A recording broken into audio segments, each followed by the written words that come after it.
안녕하세요, 비노트입니다. 올해 8월 언팩 행사를 통해 공개될 것으로 보이는 삼성 갤럭시 Z 폴드 3와 Z 플립 3의 홍보 자료가 유출되면서 구체적이고도 정확한 정보들을 알게 됐습니다.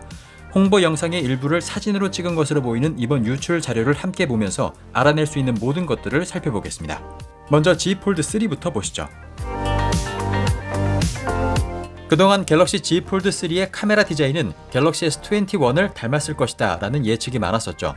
하지만 이번에 유출된 모습에 따르면 폴드3의 카메라 모습은 그 어떤 갤럭시와도 닮지 않았습니다. 긴 타원 모양을 하고 있는 카메라 섬에 트리플 카메라와 LED 플래시만 배치한 것을 볼 수 있죠. 이변이 없는 한 초광각과 광각, 망원 카메라 구성이 될 것으로 보입니다. 이미지상으로 보면 카메라 섬 위에 카메라 렌즈 부분이 한 번 더 튀어나온 것으로 확인이 되고 있습니다. 그 외에는 추가적인 센서가 없는 것으로 보이고요. 그 밖에 후면 디자인과 힌지 부분은 기존 폴드2와 동일한 모습임을 확인할 수 있습니다. 드디어 S펜이 지원되는 폴드를 만날 수 있을 전망입니다. 펜으로 무엇인가를 적고 있는 모습의 폴드를 볼 수 있는데요. 펜은 예상했던 대로 크기가 다소 커서 내부에 수납하는 방식은 아니란 것을 확인할 수 있습니다. 그동안 기술적인 문제였던 내부 디스플레이를 덮는 커버 윈도우가 S펜의 압력을 견디지 못하는 문제를 삼성이 생각보다 빠르게 극복했다고 볼 수 있는데요. 접힐 정도로 유연하면서도 S펜 압력까지 견디는 이 마법과도 같은 커버 윈도우를 어떻게 개발한 것인지 그 개발 스토리도 궁금해지는 대목입니다. 이제 유저들에게는 현실적인 궁금증이 남아있는데요. S펜이 탑재되지 않는다면 갤럭시 S21 울트라처럼 S펜을 따로 구매해야 하는 것인가, 또 S펜을 수납하거나 충전할 수 있는 방법은 어떤 것인가 하는 것이겠죠. S펜을 패키지에 포함시키거나 S21 울트라처럼 예약 구매자에게 S펜과 펜 수납이 가능한 케이스를 사은품으로 증정하는 방법을 생각해 볼 수 있겠고, S펜 충전은 폴드에 자석식으로 붙여서 해결하거나 충전이 필요 없는 방식의 S펜을 생각해 볼 수 있겠네요. 유출된 사진 자료에서 볼 수 있듯이 갤럭시 Z 폴드 3는 언더 디스플레이 카메라가 탑재된 첫 번째 폴더블입니다. 그동안 유출 소식으로만 전해들었던 UDC를 이렇게 확인하게 된 것인데요. 실험적인 기능들의 첫 도입은 갤럭시 A 시리즈부터다 라는 그동안의 속설을 뒤집고 가장 고가의 플래그십 갤럭시에 이 신기술을 처음 적용하는 것입니다. 그만큼 이번 UDC 신기술에 자신이 있다는 방증이겠죠. 이런 신기술을 생각보다 빨리 볼 수 있게 된 것이 너무나도 반가운 일인데요.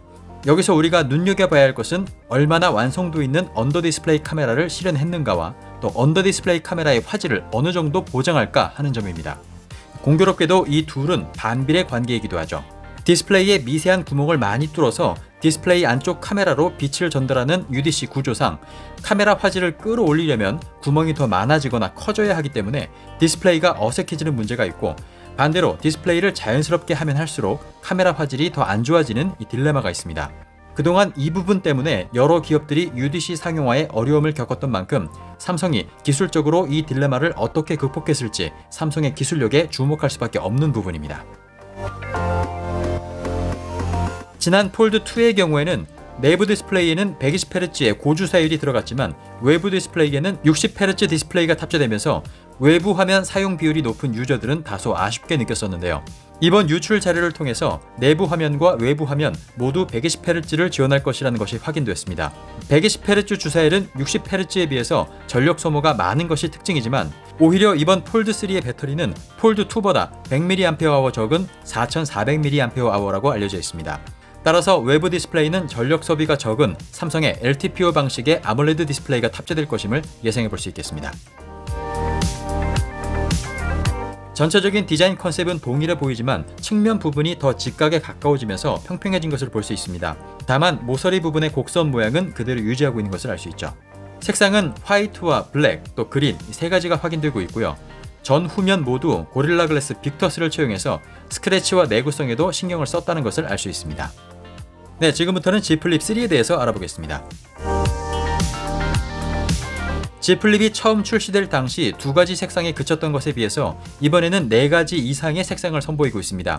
화면에 보이는 4가지는 그레이와 베이지, 바이올렛, 그린 색상으로 보이고요. 소식통에 따르면 이 외에도 다크 블루, 핑크, 화이트, 블랙 색상까지 총 8가지의 색상이 될 것이라고 전해지고 있습니다. 하지만 그동안의 경험상 나라별로 또는 통신사별로 색상을 제한해서 출시할 수 있다는 점도 생각해 두시는 것이 좋겠습니다. G 플립의 상판을 기준으로 5분의 2 가량을 검은색 부분이 차지하면서 새롭게 투톤 디자인 컨셉을 하고 있다는 것도 알 수 있네요. G 플립 3의 검은색 부분에는 외부 디스플레이와 카메라가 배치되어 있습니다. 외부 디스플레이는 전작보다 커진 1.83인치 디스플레이가 탑재되면서 활용성이 높아질 것으로 보입니다. 전작은 간단한 정보를 보여주는 데 그쳤다면 이번 G 플립 3에서는 보시는 것처럼 유튜브를 조작하는 것처럼 여러 앱을 조작할 수 있을 것으로 예상이 되고 있습니다. 카메라는 전작처럼 듀얼 카메라가 들어갔는데요. 그 모양이 가로에서 세로로 바뀌었고요. 외부 렌즈의 크기도 전작보다 더 커졌습니다.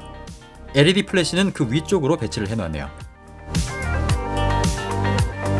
폴드3와 마찬가지로 전체적인 디자인 컨셉은 전작과 동일해 보이지만 측면이 역시 더 평평해지면서 세련미를 더하고 있습니다.